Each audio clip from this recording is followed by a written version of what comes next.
की शुरुआत करेंगे और सीधा रुख करेंगे वाराणसी का, जहां बीएचयू के सुफलाम कार्यक्रम में मुख्यमंत्री योगी आदित्यनाथ पहुंचे हुए हैं, जनता को संबोधित कर रहे हैं। क्या कुछ कह रहे हैं, सुनिए। के ऊपर खतरा दिखाई देता है। जब बरसात आनी तब बरसात नहीं आई। अक्टूबर में अतिवृष्टि हुई थी। ये सब क्या दिखाता है? Climate change. जो हम खिलवाड़ कर रहे हैं विकास, भौतिक विकास के नाम पर, उसका दुष्परिणाम क्लाइमेट चेंज के रूप में हम सबके सामने भी देखने को मिल रहा है। और भारतीय मनीषा ने हमेशा से इस बात को महत्व दिया था कि नहीं, हमें केवल मनुष्य के लिए नहीं, इस चराचर जगत के लिए कार्य करना है। हर आश्रम में पर्याप्त मात्रा में वनस्पतियां लगाई जाती थी, औषधीय वृक्ष होते थे, वनस्पतियां होती थी। नियमित रूप से पंचमहाभूतों के लिए वहां पर उस प्रकार की यज्ञ, हवन, याग आदि के कार्यक्रम संपन्न होते थे। कहीं भी जल को शुद्ध नहीं करना है। धरती माता के प्रति भी वही अनुराग था। हवा प्रदूषित न होने पाए, इसके लिए भी अलग अलग प्रकार के उपक्रम थे। और तभी तो हमारा ऋषि कह पड़ा था कि धरती हमारी माता है, हम सब इसके पुत्र हैं, और पुत्र के रूप में क्या हमने अपने उन दायित्वों का निर्वहन किया।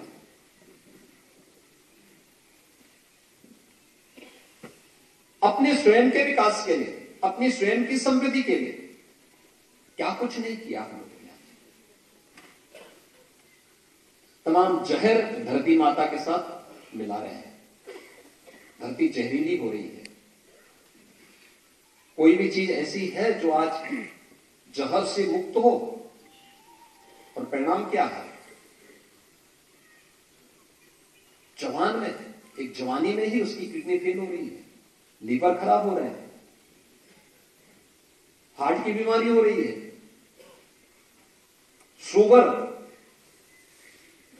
कल इससे जुड़े हुए विशेषज्ञों के साथ में बैठा हुआ था। भारत में लगभग 10% लोग इसकी मधुमेह की चपेट में आ चुके हैं, और विशेषज्ञों की राय है कि कुछ वर्षों के अंदर 30% तक पहुंचने का खतरा है। क्या होगा?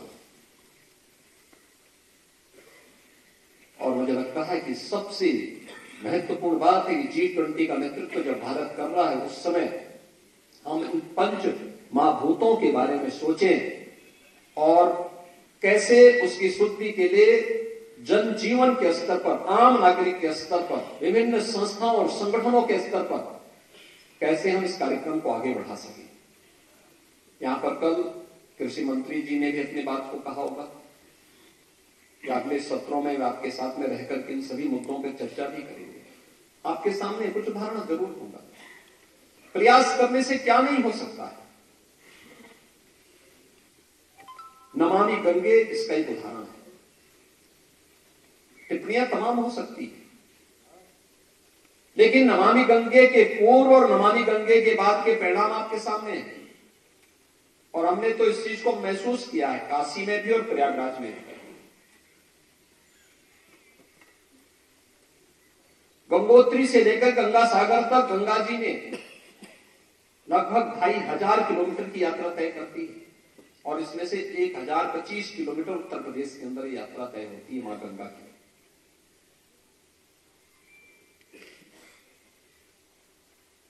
तो 2015-16 के बाद जब नमामि गंगे की परियोजना प्रारंभ होती है, उससे पहले क्या स्थिति थी?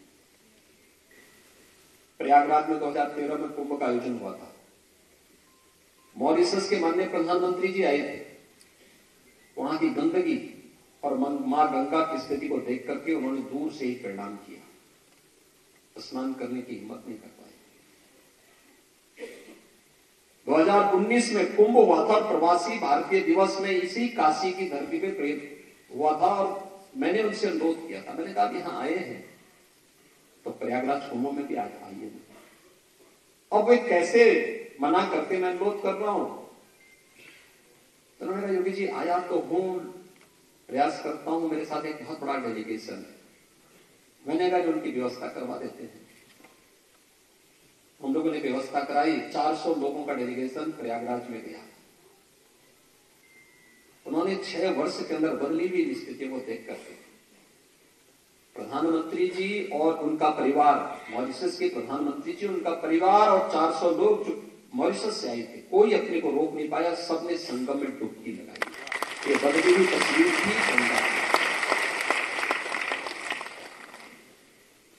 2017 के पहले काशी में हम लोग पहले भी आते थे, नमामि गंगे परियोजना के लागू होने के पहले भी आते थे।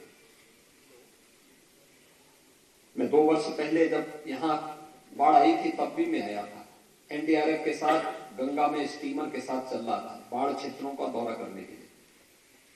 अचानक मेरे उसमें आया, मैंने प्रश्न किया एनडीआरएफ से, मैंने कहा मुझे बताइए नमामि गंगे परियोजना के लागू होने के पहले और बाद में कुछ अंतर आया कि नहीं आया? उन्होंने कहा आया है। मैंने कहा क्या अंतर है? उन्होंने कहा पहले हम प्रैक्टिस करते थे तो पूरे शरीर में लाल लाल चकत्ते पड़ जाते थे, ये दिखाता था कि गंगा का जल आचमन की बात तो दूर, स्नान करने लायक भी नहीं है। लेकिन आज जब हम स्नान करते हैं, जब हम लोग यहाँ प्रैक्टिस करते हैं, कोई दाग, कोई लाल चकत्ते नहीं आते। ये दिखाता है मां गंगा का जल अब शुद्ध है और इसको शुद्धता की ओर आगे बढ़ा है। तो उन्होंने कहा कि गंगा में, गंगा की पहचान थी गांगे डॉल्फिन के कारण, आज वो दिखाई देती है, डॉल्फिन यहां दिखाई दे रही है। और फिर हम लोग जब भी उधर से निकलते हैं अब देखने को मिलता है, अकेले कानपुर में राष्ट्रीय गंगा परिषद की बैठक प्रधानमंत्री जी ने 2019 में की थी, और उस तब कानपुर में सीसामऊ नाले में 14 करोड़ लीटर सीवर प्रतिदिन गंगा में डाला जाता था। सबसे क्रिटिकल पॉइंट था कानपुर, आज एक भी बूंद नहीं है, एक बूंद नहीं गिरती। जाजमऊ कानपुर में एक भी जलीय जीव नहीं बचे थे, आज आप देखिए वहां मछली और जलीय जीव फिर से आपको दिखाई देंगे। ये परिवर्तन है, और इन परिवर्तनों के साथ जुड़ने के लिए कृषि विभाग ने भी अपने स्तर पर एक व्यवस्था बनाई है। भारत सरकार और राज्य सरकार ने मिलकर के, डबल इंजन की सरकार जब कार्य करती है तो किस रूप में उसके परिणाम आते हैं कि गंगा के तटवर्ती दोनों क्षेत्र, जो भी जनपद हमारे पड़ेंगे, ऐसे 27 जनपदों में हम प्राकृतिक खेती करेंगे, गौ आधारित प्राकृतिक खेती करेंगे। कोई पेस्टिसाइड नहीं, कोई केमिकल नहीं, कोई फर्टिलाइजर नहीं। और इसको प्रोत्साहित करने के लिए सरकार ने अपने स्तर पर भी इंसेंटिव देने प्रारंभ किए। और मैंने स्वयं इन सभी जनपदों को, उत्तर प्रदेश में प्राकृतिक कृषि बोर्ड का गठन कर दिया है। हम इन कार्यक्रमों को आगे बढ़ा रहे हैं, सभी कृषि विज्ञान केंद्रों को इसके साथ जोड़ा है। प्राकृतिक खेती से जो उत्पाद आएगा, इस वर्ष हम लोगों ने इसको देखा कि वास्तव में केमिकल, फर्टिलाइजर और पेस्टिसाइड का उपयोग करके कितना उत्पाद आएगा, और गौ आधारित प्राकृतिक खेती से कितना उत्पाद आता है, इसकी तुलना करो। आप आश्चर्य करेंगे कि उत्पाद में अंतर नहीं है, लेकिन लागत में अंतर है। 1 एकड़ में 12 से लेकर 15,000 रुपए की बचत हो सकती है, और 12 से 15,000 की बचत इस बात को बताती है कि किसान की लागत, जो प्रधानमंत्री मोदी जी ने कहा कि किसान की आमदनी को दोगुना से अधिक करने के लिए हमें क्या करना है, लागत को कम करना है, उत्पादनता को बढ़ाना है। अनेक कार्यक्रम भारत सरकार ने किए हैं किसान कल्याण के, अनेक कार्यक्रम चल रहे हैं। प्रधानमंत्री कृषि बीमा योजना से लेकर के प्रधानमंत्री किसान सम्मान निधि तक, लागत का 1.5 गुना दाम हो या फिर सॉइल हेल्थ कार्ड की व्यवस्था, ये सभी उसके वो हैं। और इस समय तो प्राकृतिक खेती के लिए ही एक नेशनल मिशन तैयार हो चुका है, जिस पर प्रभावी ढंग से कार्यक्रम आगे बढ़ रहा है। और मैंने देखा, मैं इस बात को मानता था कि हम सरकारी विभागों को कहेंगे, कृषि विज्ञान केंद्रों को कहेंगे, कृषि विश्वविद्यालयों को कहेंगे, तो हो सकता है ये हमारे अनुरूप ही रिपोर्ट दे देंगे। और मैंने इसके लिए स्वयं गोरखपुर में गोरखनाथ मंदिर के कृषि फार्म में अलग से एक टीम लगाई, वहां के कर्मचारियों की टीम को ट्रेनिंग देकर के उनको लगाया मैंने कहा मुझे बताओ कि केमिकल फर्टिलाइजर और पेस्टिसाइड डाल करके तुम्हारा उत्पादन कितना हो रहा है, और गौ आधारित खेती करने पर इसमें जीवामृत और घनामृत आदि का उपयोग करके तुम कितना उत्पादन कर रहे हो, इसको मुझे बताओ।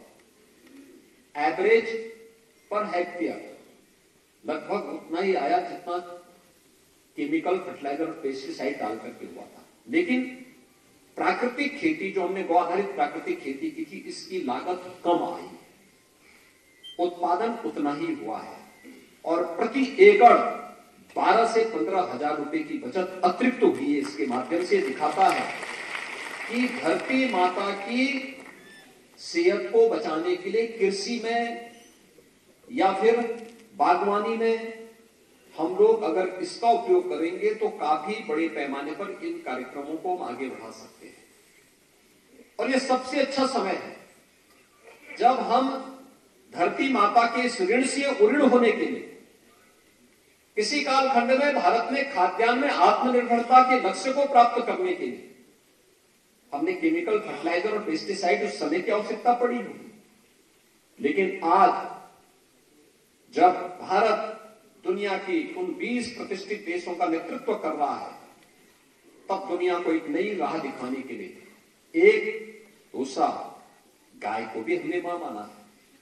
तो गौ माता के प्रति अपनी सनातन आस्था को और प्रगाढ़ करने का भी एक अवसर है, जब गौ आधारित खेती को बढ़ावा देकर के हम इस क्षेत्र की दिशा में अच्छा कार्य कर सकते हैं। और इससे मुझे लगता है कि भारत के ग्रंथ, भारत के सभी पवित्र धार्मिक ग्रंथ इस बात की प्रेरणा हमें सदैव देते रहे हैं, सदैव उस दिशा में एक नई प्रेरणा प्रदान करते रहे हैं। हम सब इससे कुछ नया करने की दिशा में प्रयास करेंगे। यह एक दूसरा, हम लोगों ने गंगा के तटवर्ती 27 गांवों के साथ साथ पूरे बुंदेलखंड के सातों जनपदों को भी प्राकृतिक खेती के लिए चुनाव किया है।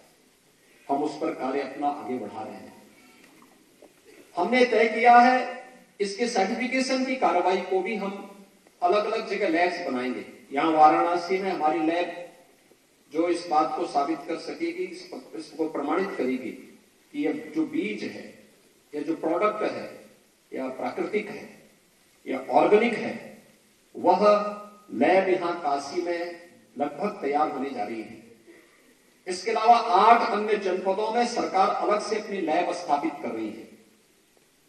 और हम लोगों ने हर कमिश्नरी मुख्यालय में, मंडी समिति में प्राकृतिक और जैविक खेती का एक आउटलेट अलग से स्थापित कर दिया है। जहां पर आएगा तो उसको हम खरीदेंगे, फिर उसको मार्केटिंग देंगे।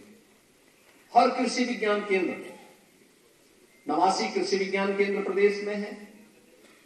6 कृषि विश्वविद्यालय हैं, जिसमें 4 प्रदेश शासन के द्वारा संचालित है। इन सबको कहा है कि वे प्राकृतिक और जैविक प्रोडक्ट के सर्टिफिकेशन के लिए वे अपनी लैब को तैयार करें। राज्य सरकार उनको अनुदान देगी और वह फिर उसको प्रमाणित करके भेजे, जिससे हम मार्केटिंग उन सभी उत्पादों की कर सके। और बहुत अच्छा उसका उत्पाद उपलब्ध हो रहा है। और ये वास्तव में हम अपने धरती माता के ऋण से अपने को उऋण करने की दिशा में एक नया प्रयास ये होगा। और इस दिशा में पंच महाभूतों की रक्षा के लिए, उसको फिर से उसके वास्तविक स्वरूप में प्रदान करने के लिए, ये केवल एक खेती किसानी तो उसका एक छोटा सा हिस्सा है, लेकिन वास्तव में इस चराचर जगत की रक्षा करने के लिए, उसके संरक्षण के लिए चलाए जाने वाले एक बृहद अभियान का ये हिस्सा होगा। और हम सब, आप सब उस परंपरा के साथ जुड़े हुए हैं। ये ऋषि परंपरा से जुड़ करके हम सबको आनंद की अनुभूति होनी चाहिए, गौरव की अनुभूति होनी चाहिए। और इसमें कुछ भी प्रयास हो सकता है तो यह हमारे ऋषि ऋण से उऋण होने का एक माध्यम और एक हमारे पास एक रास्ता होगा। इस विश्वास के साथ इस त्रिदिवसीय संगोष्ठी के लिए मैं यहां पर आयोजकों को हृदय से धन्यवाद देता हूं और विश्वास व्यक्त करता हूं हम किसी निष्कर्ष पर अवश्य निकलेंगे। शासन आपके इस पूरे अभियान को पूरा समर्थन करेगी और धरती माता की सेहत के लिए जिस भी प्रकार के कदम उठाने की आवश्यकता पड़ेगी, हम लोग पूरी मजबूती के साथ इसके साथ खड़े होंगे। आप सबके प्रति मेरी शुभकामनाएं। धन्यवाद। जय हिंद।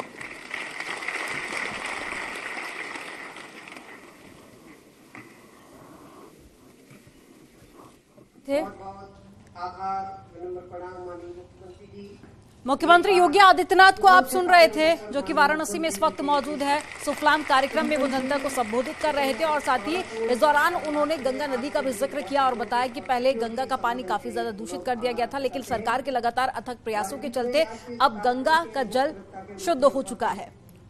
और साथ ही प्राकृतिक खेती का भी उन्होंने जिक्र किया और साथ ही कहा कि प्राकृतिक खेती पर सरकार का जोर है। धरती को बचाने के लिए जैविक खेती बहुत ज्यादा जरूरी हो जाती है।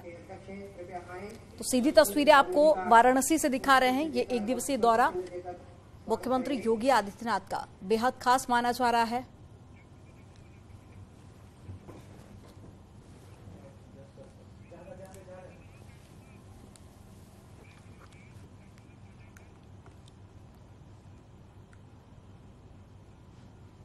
चलिए यहां रुकेंगे एक छोटे से ब्रेक के लिए। खबरों का सिलसिला